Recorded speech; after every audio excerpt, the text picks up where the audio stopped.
I don't know when the silence began,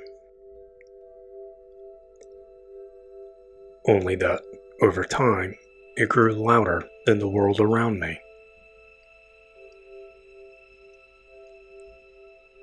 It started with small things, chores undone, friendships let go, the sleep that came too easily and stayed too long. The days collapsed into one another, and the man I was supposed to become slipped further from reach.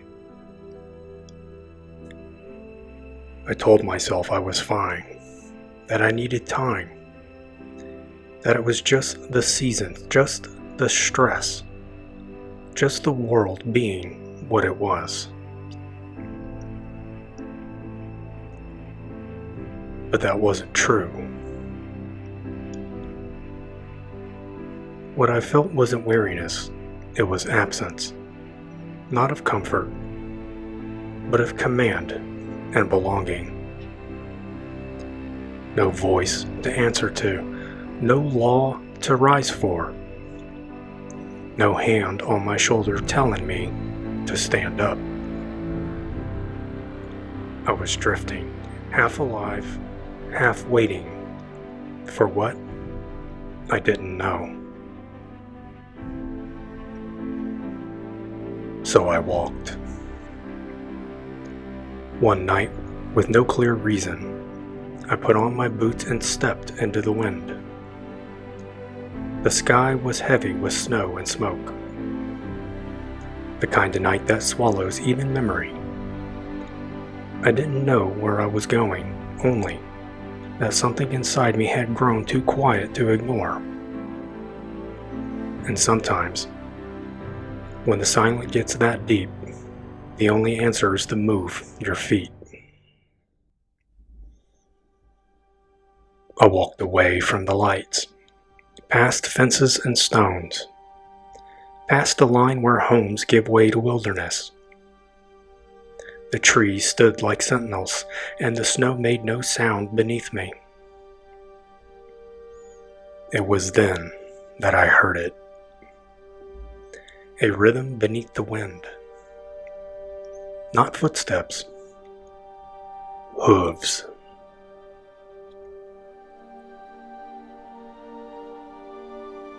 It didn't come all at once. It came like a memory, half seen, half felt. The trees began to shiver, not from wind, but from presence. The air thickened, my skin tightened, and then they came. Figures in the dark, moving faster than any horse should, wolves and men, antlered helms and snarling beasts, riders cloaked in fog, their eyes catching what little moonlight pierced the clouds. It was not a hunt in the mortal sense. It was not chase or slaughter. It was witness. The storm bent around them. The trees bowed, and I, fool that I was, stood still. The lead rider was taller than the rest. His cloak tattered like wings, his mount too large, too ancient to be horse alone. And upon his helm, a shattered crown of bone and iron. Not a king's diadem, but a war crown, older than thrones.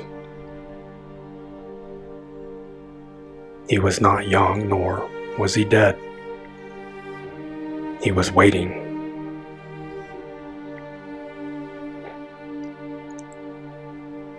I didn't move. Not because I was frozen, but because something deeper had gripped me. The kind of stillness that comes when you finally see what your soul always knew was there. The rest of them, the hounds, the riders, they vanished like smoke between the trees, but he stayed. The old one. He sat atop that beast like a shadow carved into the world. His helmet wasn't adorned, it was crowned with bone and silence. I couldn't make out his face, not fully, but I felt it. Like memory. Like mourning. A sorrow so vast it made my chest ache, and I didn't know why. And then, he looked at me. There was no fear in that moment, only recognition. Like I had been found and judged. Like something ancient had been watching me for far longer than I had been alive. And he said it. Not in English, not in anything I've ever heard in church or school. But I understood.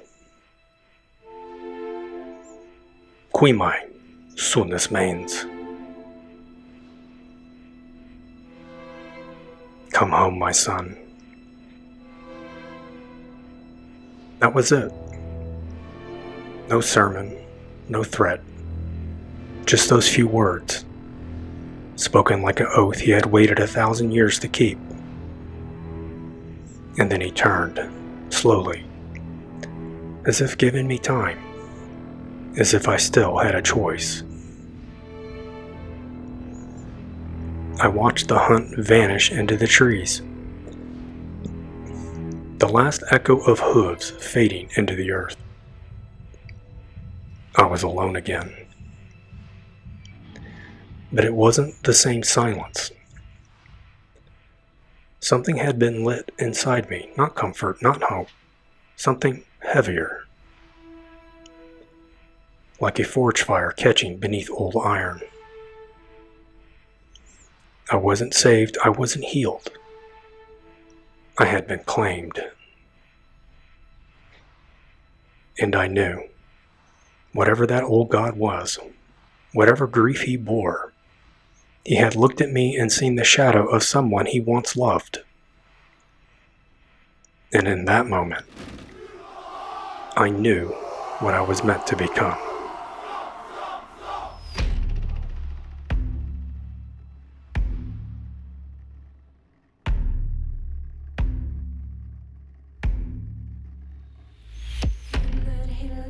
Across Europe, there is a story whispered through the trees.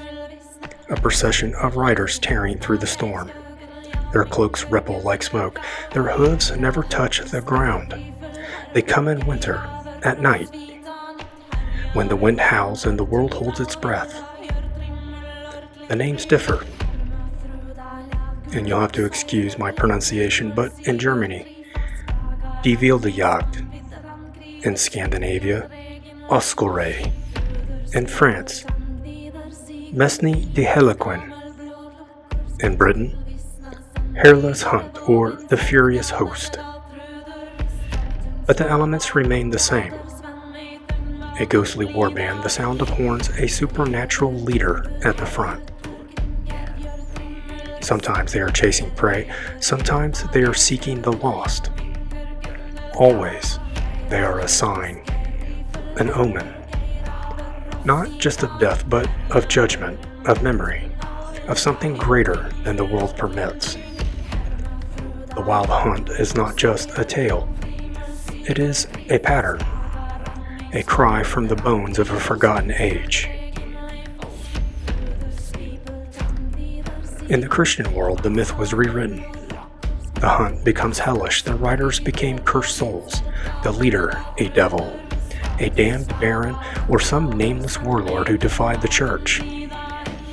What was once a sacred warband became a demonic mob. What was once a god became a monster. The purpose of this distortion was simple: to erase reverence and replace it with fear. To ensure that no man would see in the storm a symbol of divine order or ancestral presence, only chaos, only threat. So the message was rewritten. Do not follow these riders. Do not answer the call. They are damned, and you will be too. And you will be too. But the lie only works on those who forget what came before. Before the church twisted it, the hunt was not a curse, it was a rite.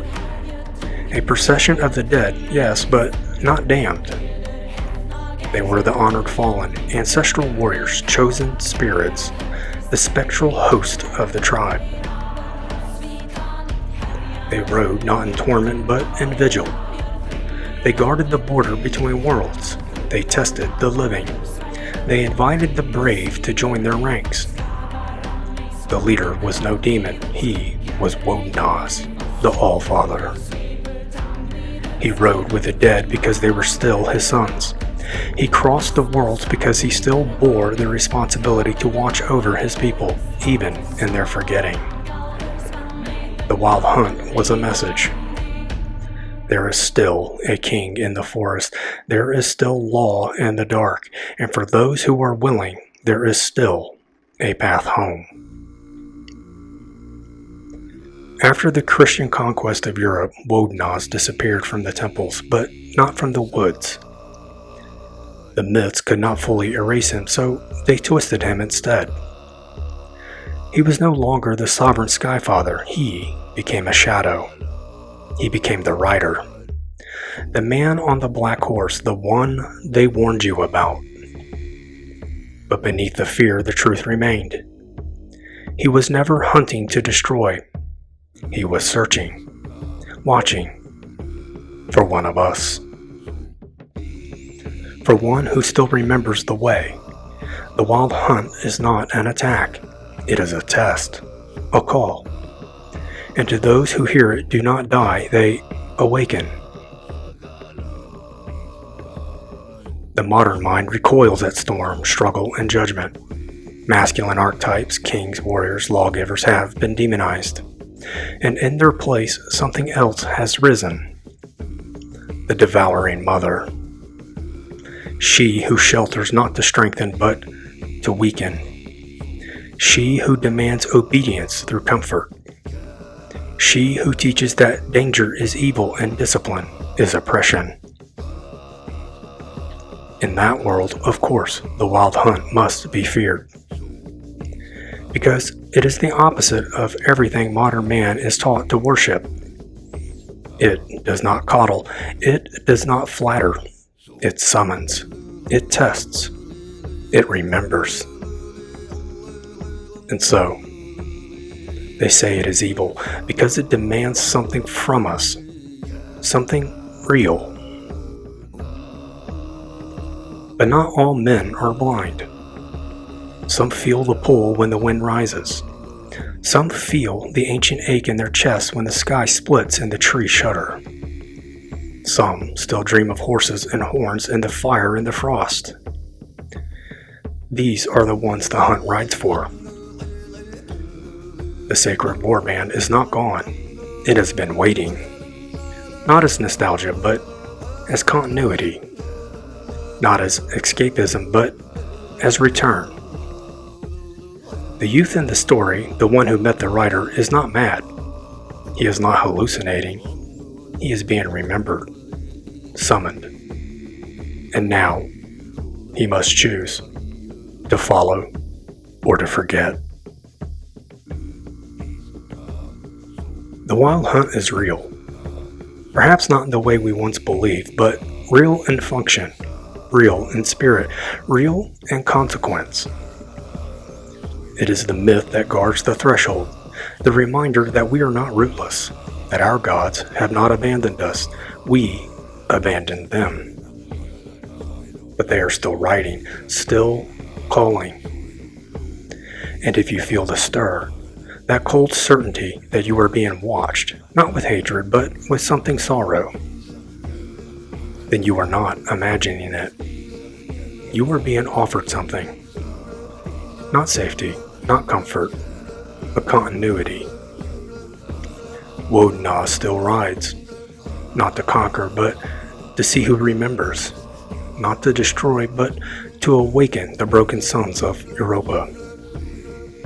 The sky is not hollow, it is waiting.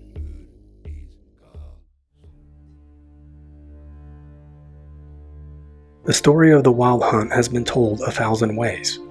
Most of them are meant to frighten: a ghostly procession, a storm of hooves and wailing spirits, a devil in the woods dragging souls into the dark.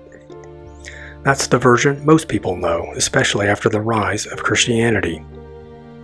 The hunt became a horror story, a threat to keep people in line. Peasants were told to fear it, travelers were told to flee from it. The figure leading it, once a god, once a king, was reduced to a demonic echo. But that's not the story we're telling here. This version is not about horror, it is about grief. Because the wild hunt isn't a curse, it's a vigil. It isn't evil, it's mourning. The rider at the front, whether you call him Wotan, Odin, or something older, isn't hunting souls for punishment. He's searching for something that was lost: a son, a people, a spirit that once defined Europe and has since been buried beneath concrete and shame. This isn't mythology for children, it's a message for men. In the old stories, the hunt was always seen from the outside. A frightened villager, a fleeing priest, a man hiding in a barn as hoofbeats pass overhead. But what if that story was told from the inside? Not from the safety of the hearth, but from the edge of the woods. Not from someone running away, but from someone who doesn't run at all. That's the version we're telling. A young man, broken, alone. Wandering not because he's lost, but because the world gave him nothing to return to. He doesn't scream when the hooves approach. He doesn't fall to his knees, he looks up, because part of him already knows. Knows that he's being watched, that someone still rides the edge of this world, that maybe, just maybe, he hasn't been completely abandoned. He doesn't fear the rider, he recognizes him. Because he too is filled with sorrow.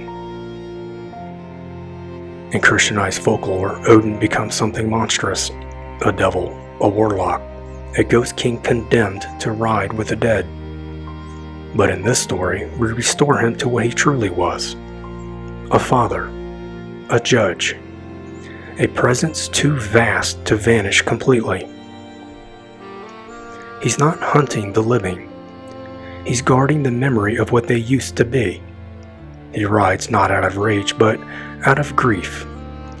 He has watched as people forget themselves, forget their gods, forget their own stories, and still he rides. Because that's what fathers do. They don't disappear even when they've been rejected, even when the tribe forgets their names. They become something harder, colder, but still present. He rides through winter skies not to punish, but to witness, to look for the spark in the eyes of a son who still remembers. This is the greatest difference between this story and the ones that came after it. In the Christian world, salvation is a transaction, a threat. Believe this or burn. Obey this or fall. But Odin doesn't make threats. He offers. One sentence: "Come home, my son." He doesn't demand obedience, he offers restoration.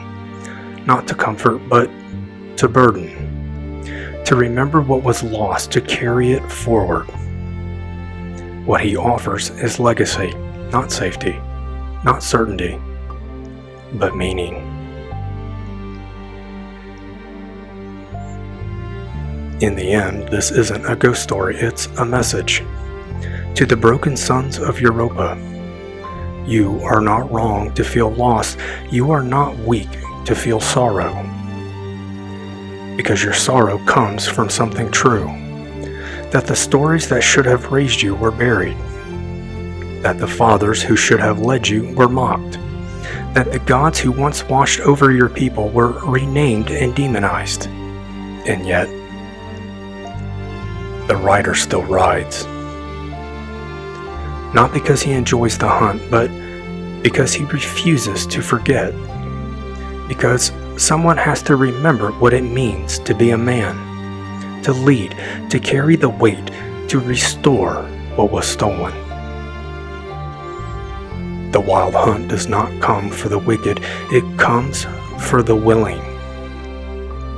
It does not drag men into hell, it waits in the dark to see who will rise. Not everyone will hear the hooves, but if you do, if you feel something ancient stir inside you when the wind cuts cold and the stars are sharp, that is not fear, that is memory. And it means one thing: you are being called. Until next time.